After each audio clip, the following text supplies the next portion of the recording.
अगर तुम पढ़ाई को हल्के में ले रहे हो तो एक दिन तुम्हें पछताना पड़ेगा। 2026 में जंतर मंतर पर इतना बड़ा प्रोटेस्ट क्यों हुआ? ऐसा आंदोलन जहां लोग लाठी खाने को तैयार थे, सिर फुड़वाने को तैयार थे और कुछ लोगों ने तो अपनी जान तक की परवाह नहीं की। आखिर क्यों? क्योंकि एजुकेशन किसी भी इंसान और किसी भी देश का सबसे बड़ा और सबसे अहम हिस्सा होता है। अब कुछ लोग कहेंगे कि आंदोलन तो इसलिए हुआ क्योंकि पेपर लीक हुआ था और कुछ परिवारों ने अपने बच्चों को खो दिया था।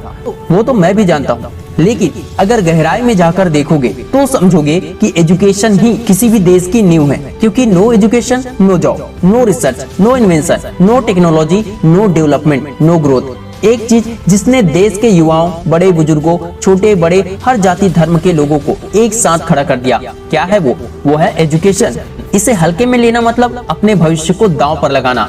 जरा अपने आसपास ही देख लेना, जो लोग ज्यादा पढ़ लिख नहीं पाए उनमें से अधिकतर लोग आज भी पछताते हैं। जो माँ बाप खुद नहीं पढ़ पाए वे हमेशा चाहते हैं कि उनके बच्चे अच्छी पढ़ाई करें, पढ़े लिखे और काबिल बने। सवाल सिर्फ नौकरी, पैसे या करियर का नहीं है, सवाल है दिमाग के विकास का। मान लिया कि पैसा तो तुम कहीं भी कमा लोगे, किसी भी काम को करके किसी भी तरीके से पैसा कमा सकते हो, लेकिन एजुकेशन फिर भी जरूरी है। अगर पढ़ोगे ही नहीं तो काबिल कैसे बनोगे? वे लोग भी पढ़ाई को महत्व देते हैं जो पहले से अमीर है, जो कामयाब है और जिनकी जिंदगी पूरी तरह सेट है, जिनके पास करोड़ों अरबों की संपत्ति है। वे भी एजुकेशन को सबसे ज्यादा अधिक महत्व देते हैं, क्योंकि एजुकेशन के बिना भविष्य आसान नहीं होता। मान लो आपकी किसी व्यक्ति के साथ बहस हो जाती है और वह आपसे ज्यादा एजुकेटेड है, तो वह अपनी बातों और अपनी तर्कों से आपको हरा सकता है। लेकिन यदि आपके पास उससे ज्यादा ज्ञान है तो आप उसे तर्कों से हरा सकते हो, और अगर आपके पास ज्ञान ही नहीं है तो आप वहाँ पर चुप होकर रह जाओगे, एक शब्द भी आपके मुंह से नहीं निकल पाएगा। मान लो आप अपनी किसी बात पर अडिग हो और आपको लगता है कि आप ज्यादा जानते हो सामने वाले से, और आप सोचते हो कि वही सच है जो आप जानते हो, केवल वही हो सकता है। लेकिन फिर कोई ऐसा व्यक्ति आएगा जो तुमसे ज्यादा जानता होगा और वो साबित कर देगा कि तुम गलत हो और तुम्हारी जानकारी अधूरी है। ज्यादा पढ़ने वाला इंसान सिर्फ रट्टू तोता ही होगा, ये जरूरी नहीं है। ज्यादा पढ़ने वाला इंसान बहुत तेज, समझदार और चालाक भी हो सकता है। तुम वहाँ हार सकते हो जहाँ तुम पूरी तरह किताबी ज्ञान और सिर्फ डिग्री पर निर्भर हो। अगर तुम्हारा मकसद सिर्फ नौकरी और पैसा है तो तुम असफल भी हो सकते हो। लेकिन जहाँ तुम्हारा मकसद अपने दिमाग का विकास करना है, नई चीजें सीखना है और अपने अनुभव से आगे बढ़ना होगा, वहाँ तुम जीतना सीख ही जाओगे। जब तुम ज्ञान का सही इस्तेमाल करोगे तब तुम्हें पैसा कमाने और कामयाब बनने के अनलिमिटेड रास्ते दिखाई देंगे और तुम्हारा दिमाग हर दिशा में सोचना शुरू कर देगा। लेकिन एक बात हमेशा याद रखना, दुनिया में सबसे खतरनाक गरीबी पैसे की नहीं, सोच की गरीबी होती है। जिस इंसान ने सीखना बंद कर दिया, समझ लो उसने आगे बढ़ना ही बंद कर दिया।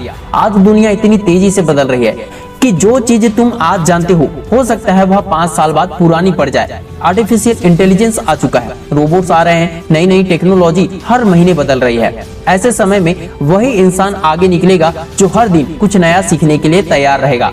अगर तुम्हें लगता है कि स्कूल या कॉलेज की पढ़ाई पूरी हो गई है इसलिए अब सीखने की जरूरत नहीं है, तो यही तुम्हारी सबसे बड़ी गलती होगी। असल पढ़ाई तो डिग्री मिलने के बाद शुरू होती है। किताबें सिर्फ परीक्षा पास करना नहीं सिखाती, बल्कि जिंदगी को समझना भी सिखाती है। हिस्ट्री पढ़ोगे तो समझोगे कि दुनिया कैसे बदली, साइंस पढ़ोगे तो समझोगे कि दुनिया कैसे चलती है, इकोनॉमिक्स पढ़ोगे तो समझोगे कि पैसा कैसे काम करता है, साइकोलॉजी पढ़ोगे तो समझोगे कि इंसान कैसे सोचता है, कम्युनिकेशन सीखोगे तो अपनी बात पूरी दुनिया तक पहुंचा पाओगे। यानी जितना सीखते जाओगे उतने ही तुम्हारे लिए नए रास्ते खुलते जाएंगे। याद रखना, हर अमीर इंसान पढ़ा लिखा हो ये जरूरी नहीं है, लेकिन लगभग हर कामयाब इंसान सीखना कभी बंद नहीं करता। वह रोज पढ़ता है, रोज समझता है और रोज खुद को पहले से बेहतर बनाता है। यही आदत उसे बाकी लोगों से बिल्कुल अलग बना देती है। अगर आज तुम सिर्फ मोबाइल पर घंटों रील्स देखते रहोगे, बिना कुछ सीखते समय बर्बाद करते रहोगे, तो हो सकता है आज तुम्हें मजा आए, लेकिन 5 साल बाद वही समय तुम्हें रुलाएगा। और अगर आज तुमने थोड़ा थोड़ा समय पढ़ने, सीखने और खुद को बेहतर बनाने में लगाया, तो हो सकता है आज थोड़ी मेहनत करनी पड़े, लेकिन आने वाले सालों में वही मेहनत तुम्हें ऐसी जिंदगी देगा जिसका सपना आज तुम देख रहे हो। इसलिए पढ़ाई को कभी बोझ मत समझो, इसे अपने ऊपर किया गया सबसे बड़ा इन्वेस्टमेंट समझो। क्योंकि मोबाइल चोरी हो सकता है, पैसा खत्म हो सकता है, नौकरी छीन सकता है, बिजनेस बंद हो सकता है, लेकिन जो ज्ञान तुम्हारे दिमाग में चला गया उसे दुनिया की कोई ताकत तुम्हें नहीं छीन सकती। यही ज्ञान मुश्किल समय में तुम्हें फिर से खड़ा करेगा। यही ज्ञान तुम्हें सही फैसला लेना सिखाएगा। यही ज्ञान तुम्हें भीड़ से अलग पहचान दिलाएगा और शायद यही ज्ञान एक दिन तुम्हें इतना काबिल बना देगा कि लोग तुम्हारी बात सुनने के लिए घंटों इंतजार करेंगे। इसलिए आज फैसला करो, सिर्फ एग्जाम पास करने के लिए नहीं पढ़ना है, सिर्फ नौकरी पाने के लिए नहीं पढ़ना है, सिर्फ डिग्री लेने के लिए नहीं पढ़ना है। पढ़ना है ताकि सोच बड़ी हो, दिमाग तेज हो, फैसले सही हो, जिंदगी बेहतर बने और जब आने वाली पीढ़ी तुम्हें देखे तो उससे भी सीखने की प्रेरणा मिले। याद रखना, एजुकेशन एक सर्टिफिकेट नहीं बल्कि एक ऐसी ताकत है जो इंसान की पूरी जिंदगी बदल सकती है। इसलिए अब तुझे पढ़ना ही होगा, अब पढ़ना ही पड़ेगा। जय हिंद, जय भारत।